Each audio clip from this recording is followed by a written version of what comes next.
following program was provided by an independent producer solely responsible for its content. The opinions expressed do not necessarily represent the views of this station, its staff, board of directors, or underwriters. Don't adjust your screen. There is nothing wrong. You're about to enter a world where the very concept of time is rendered obsolete by the sheer power of entertainment. You're about to enter the Boggis Hour.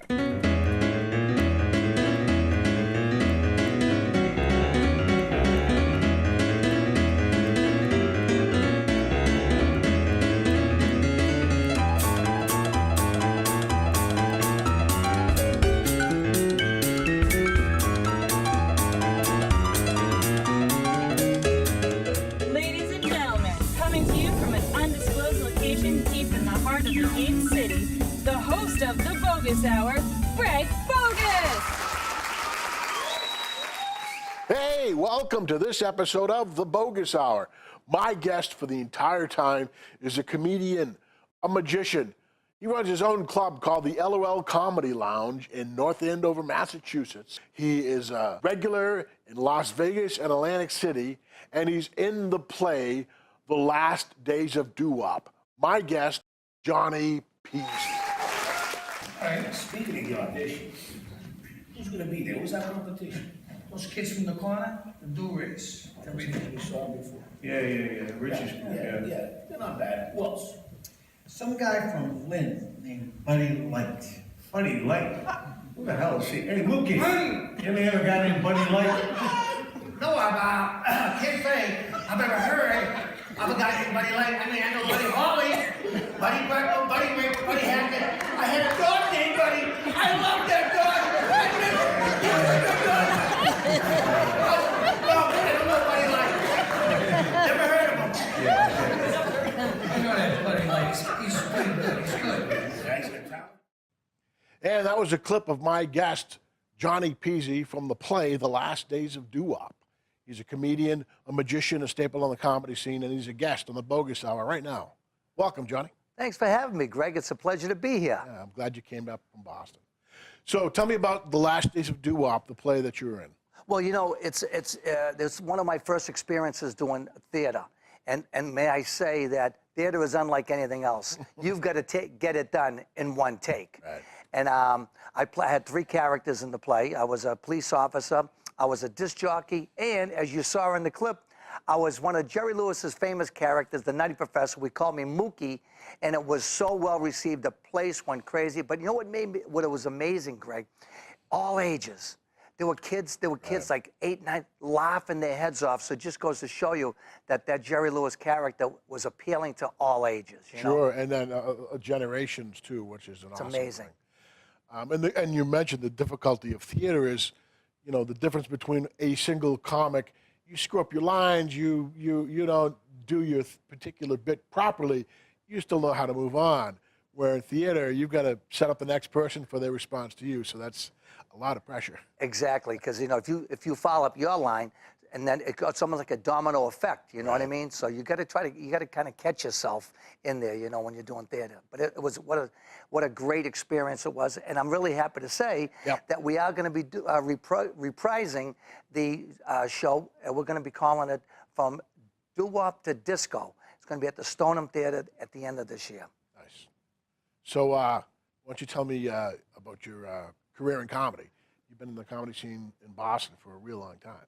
Well, you know something, Greg, 35 years, about 1984, I made a commitment to that nothing was going to stop me from doing comedy.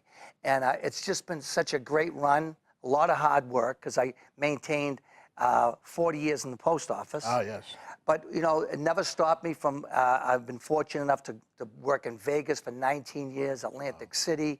I just come back from Laughlin, Nevada, where I did the Edgewater Casino. And I've been affiliated with Giggles Comedy Club for 28 years, helped start Giggles, which is now probably one of the most successful comedy clubs in the country. Sure. You know? So it's a great run, and it's a lot of fun, as you know, being a comedian yourself, you know, making people laugh, and, you know, and sometimes in times when they really need a laugh. Right. Is there anything better than that, Greg, you know? Yeah, you know, it's funny, people always talk about the merits of the job, and just there's those times when people come up to you after a show and whatever they're going through, they needed to get away and they need to laugh and they needed to enjoy their lives, and you did it. And they say that, and it just makes you feel good. You know, a lot of times you don't necessarily, you know, there's not. I don't want to say not a lot of dignity, but there's just it almost seems like a job at times, and then suddenly a situation like that happens, pulls you back. Like, yeah, not only is it a job, but it's also a job that actually touches people. Yeah, it is. It's so rewarding. One of the nicest things too, Greg, is I got an opportunity to go overseas to Sarajevo, Bosnia, and Kosovo to entertain our troops. And it was a 10-day experience. And I wanted to go back to Afghanistan because they did book me, but my daughter was having our first grandchild. Oh, wow. So I didn't get to go over to Afghanistan. But going overseas and entertaining the troops, it doesn't get any better than that, Greg. You know, they're so appreciative, you know? Yeah, I've talked to Jim McHugh and Joey Carroll about that. We've done that many, many times, gone over there. And they said I it's give a them heck of lot an experience. Yeah, oh, it's unbelievable. It's great. And then you go through all of these steps just to get to a show, and like you said, not necessarily the greatest venue, but boy, are the people appreciative of it. You know, a funny story, Greg. When I was overseas, in every camp that we went to, would go to the commandant's office, and he'd give us a citation, and you know, it was really, really a nice little ceremony, you know. And so when I was on these bases, one of the bases I was on, the commissary was like a mile away, and these are like western towns, mud, you know, no sidewalks. So at 2, 3 in the morning, when I felt like a snack, because you know your body is all out of whack, So 2, 3 in the morning, I'd walk, you know, the mile. But as I'm walking, Greg, the soldiers would be like, they'd salute me, and I'd be, oh, okay, you know, salute you back, right, you know. And I'd be walking, and they'd salute me again. I go, that's it. Well, I go to the commissary, get my stuff, walk back, you know. Finally, last couple of days I'm on the base, they said to me, you know, do you know you have an honorary rank? Like I'm like an honorary captain. Oh, really? I said, well, if I knew that, I would have sent a soldier over to get my snack at 2 or 3 in the morning. It's like getting knighted. Yeah, I know. Oh my God. So it brought you all the way over to Bosnia. Yeah. Yeah. It was So, what was your like? You must have been of the age of watching like George Carlin and Red Fox and a lot of the Dean Martin, Jerry Lewis, all those guys. Who were the people in your early life that were kind of your comic inspirations? Well, you know, I got to tell you, Greg, Dean Martin and Jerry Lewis were just like when I was a kid. My mother would wake me up at like, they would play their movies at 12, 1 o'clock. I'm like 5 years old. She'd be, come on, Johnny, you know, Martin and Lewis are on. And, you know, and let me tell you, I was such a fan, but doing Jerry Lewis, I did one of the best Jerry Lewis impersonations, and it got me out of a lot of trouble. I would walk into the classroom in high school, and I remember the teacher saying, Johnny, if you, we won't have to do any work today if you do Jerry Lewis. And I'd be like, no way, I'm not doing it. And then everybody, all right, turn to page 644 in your history. But okay, well, Johnny, if you want me to go, I'll do it. And then, you know, then for the next half hour, I'd improv and, you know, in the classroom, and a lot of fun. But you know, Jerry Lewis, I think, as we all know, a genius. Right. Still with us. Sure. God love him. 91 yeah, years. one of the rare ones of that generation that's still around. Isn't it and amazing? Still kicking too. Not many left. Look at Don Rickles. Just we just lost Don Rickles, and they've been playing. I don't know if you get a chance to watch the Tonight Show reruns every night on TV, and they've been playing Don Rickles. Oh, nice. And oh my God, funny man, right? You know? Now, did you ever work with him? I never did get the opportunity to work with him. I didn't know.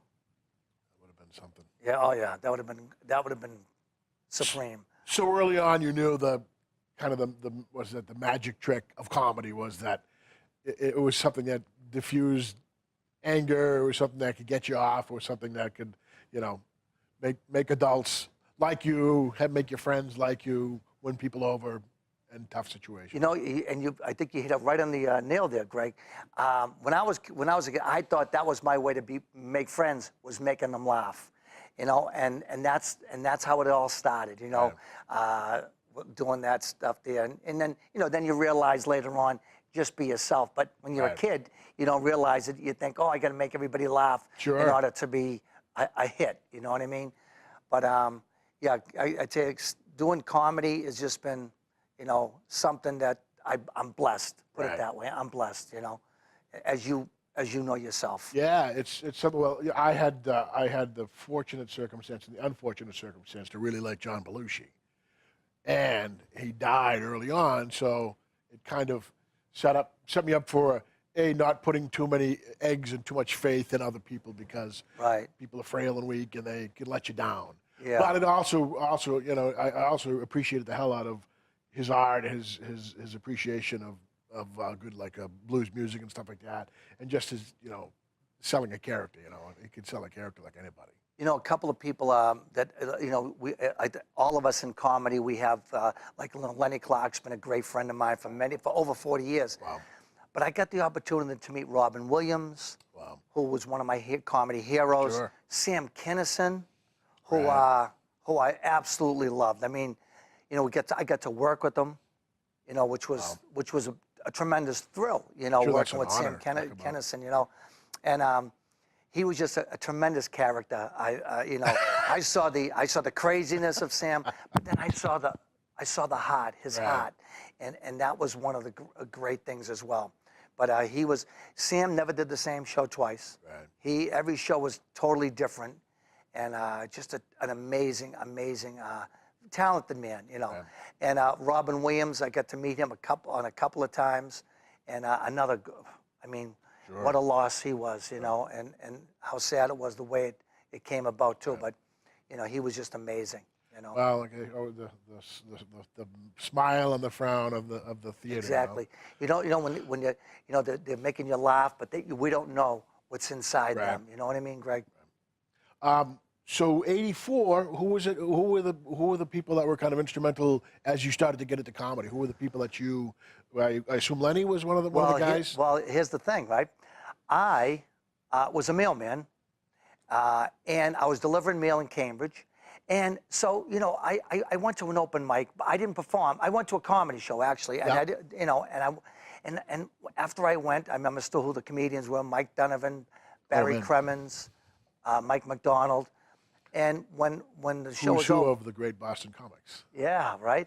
And my friends that went, my relatives, oh, Johnny, you're funny, you should do that. But you don't know, years and years and years of struggling, doing open mics, Right. running around, doing crazy. But Lenny Clark was instrumental because I was his mailman, Oh, that's so funny. right? And he couldn't have been nicer from day one. Always there for me. And if I had questions, if I need anything, Lenny was always there for me. Wow. And it was, and he was instrumental in, really me getting started. And once you make that commitment, as you know, you've got to do it. And you can't let anything stop you, Right. There were times, right, Greg? I would go to work at 6 o'clock in the morning in the post office to 2:30, go work a part-time job. I was an official. I was a baseball official, yep. soccer official, and then go home, go into the liquor store and work there for 2 hours, and then run into Boston to do open mic. And that was my life for like 5 years, and that was the grind. Wow. And I was a Little League coach.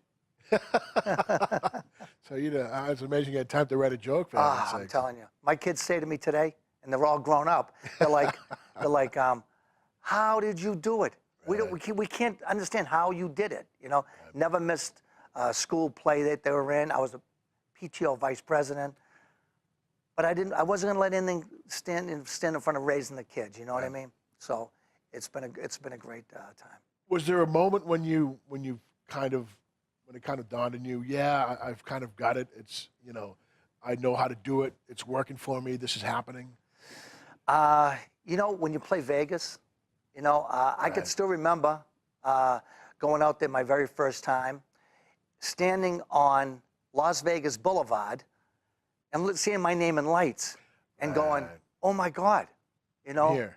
I'm here, exactly. Right. And I'm looking at all the other names Yep. as I could look down, Las Vegas Boulevard and seeing my name there.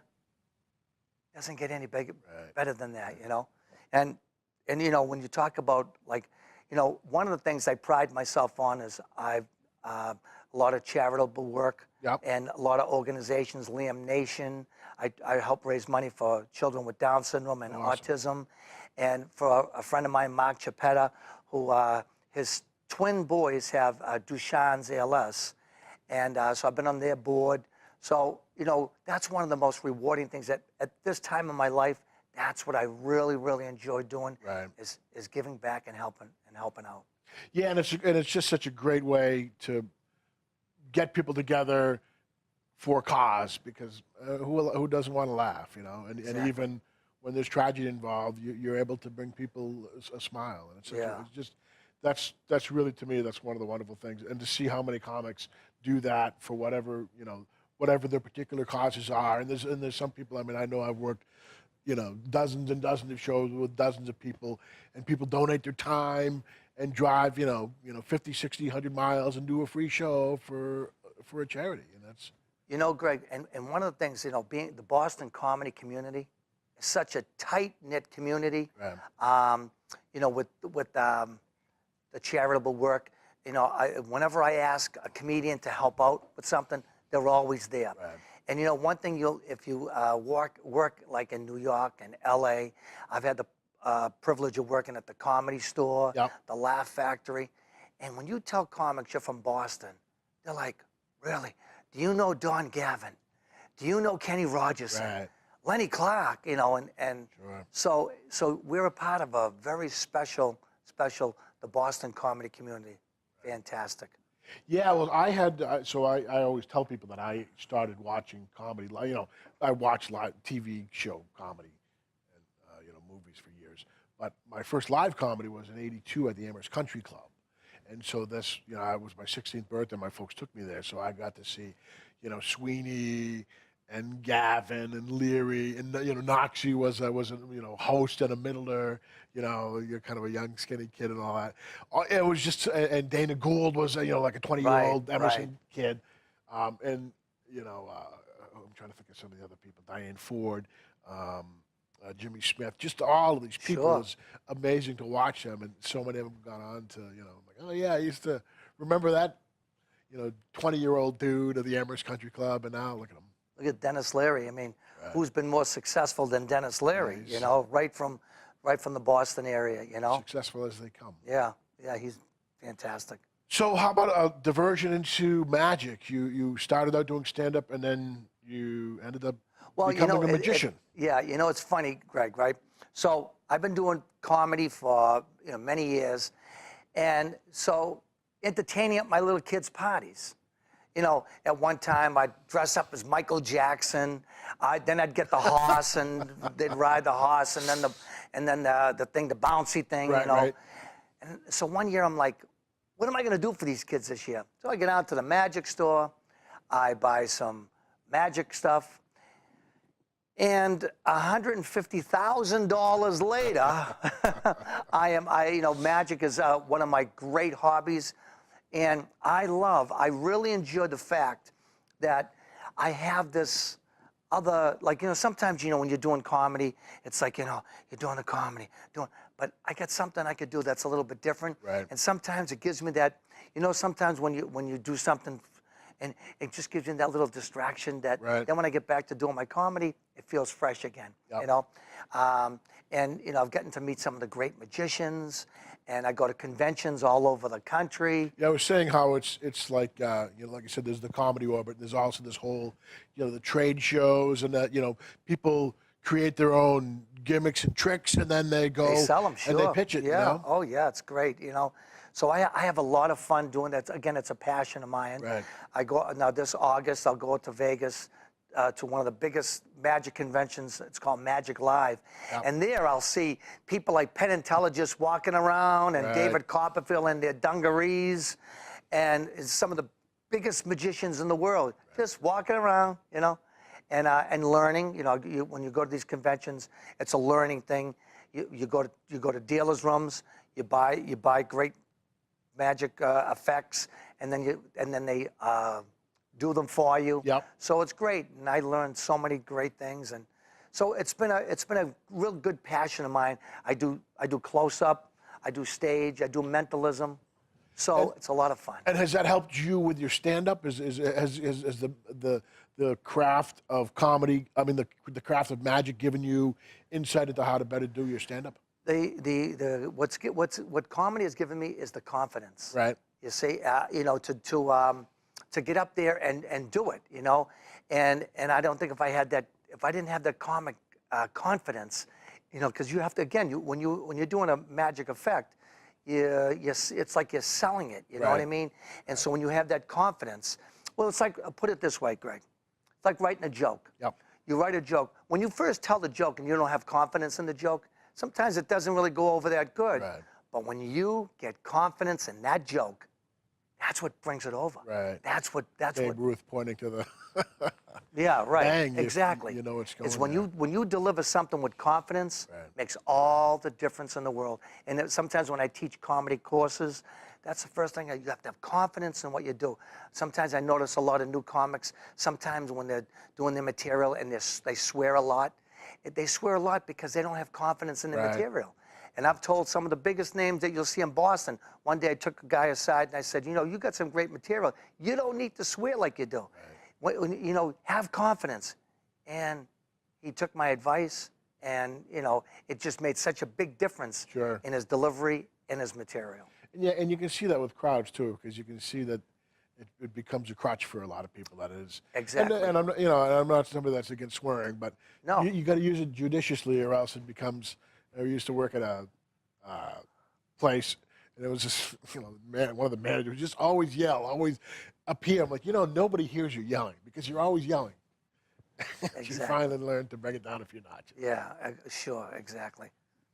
Yep. So let's see here. I usually like to ask if like some of your famously bad experiences. You ever have like one or two crazily horrible shows that stand out?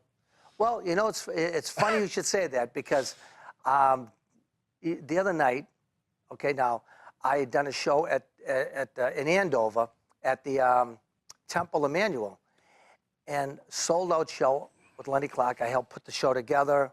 I got Lenny, Mark Riley, tremendous. Sold 300 people. Wow. It was fantastic, and I had to rush out of there to go do another show that I didn't really want to do because I didn't want to be rushing around sometimes because of the time. But you know, it was for a school. It was a school fundraiser, and when I got there, they were in the middle of doing raffles. But when I saw the setup of the room, you know, when you look into a room, you could tell there's a stage 50 feet away are the people. They had this huge dance floor. Yep. It doesn't work with stand-up. And if I'm going to do some magic, it really doesn't work with you know, magic. and boy, I couldn't have been any righter because, you know, it just was not a great experience, you know. I kind of cut it short. Well, they wanted to cut short a little bit, which was fine with me because it was late. People were actually leaving before I even went on. Oh, man. So it was just one of those nights that no matter what you do, it's not going to work. Especially, as you know, as comedians, we like people sitting close up. We feed off of the energy of the crowd. When people are, you know, 50 feet away. Yeah, it's funny how so many people don't understand that particular part of the entertainment dynamic, you know. And also, too, going from a great big show to a letdown. You know, but that's comedy. That's showbiz. That's comedy. You know. So before we leave, I want to have you do a little bit of magic.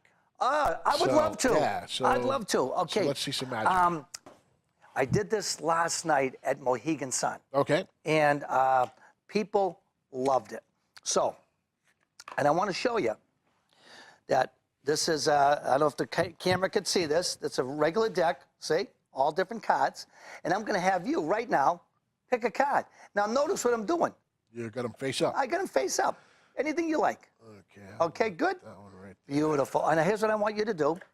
I would like you, Greg, to sign your John Hancock on that card. Would you, if you don't mind doing that for me?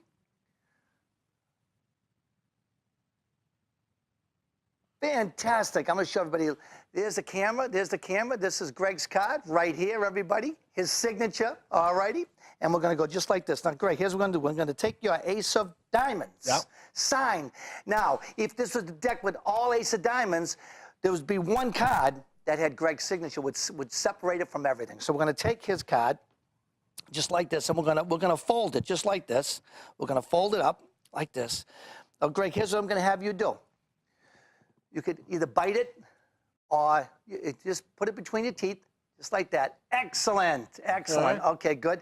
Now I am going to take, yeah, there you go. Okay, there you go. Now I'm going to take the very next card, which is, the 2 of diamonds. And I'm going to sign my name on the 2 of diamonds. So just sign Johnny P. Z. There you go. Okay? And we'll put this pen right here. As you can see, Johnny P. Z. Okay? And I'm going to take this card, and I'm going to fold my card just like that. And I'm going to put the deck down, put this here. And what you're going to do, we're going to touch cards. Okay. Oh, There you go. Did you feel the magic? Did you feel the I magic? felt something. All right, now take your card out. Okay. Unfold your card. Okay. And I'll unfold my card. And I got Greg's card, and he's got my card. Yeah, and I did not sign a card before. That you got me. You got me with that. Is that cool? Yeah, that's a great trick. The magic of Johnny Pizzi.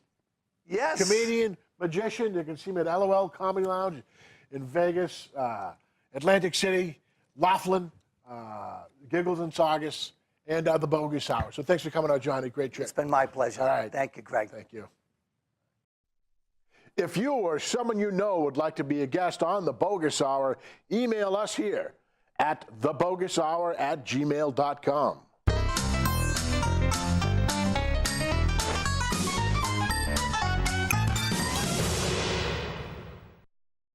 The preceding program was provided by an independent producer solely responsible for its content. The opinions expressed do not necessarily represent the views of this station, its staff, board of directors, or underwriters.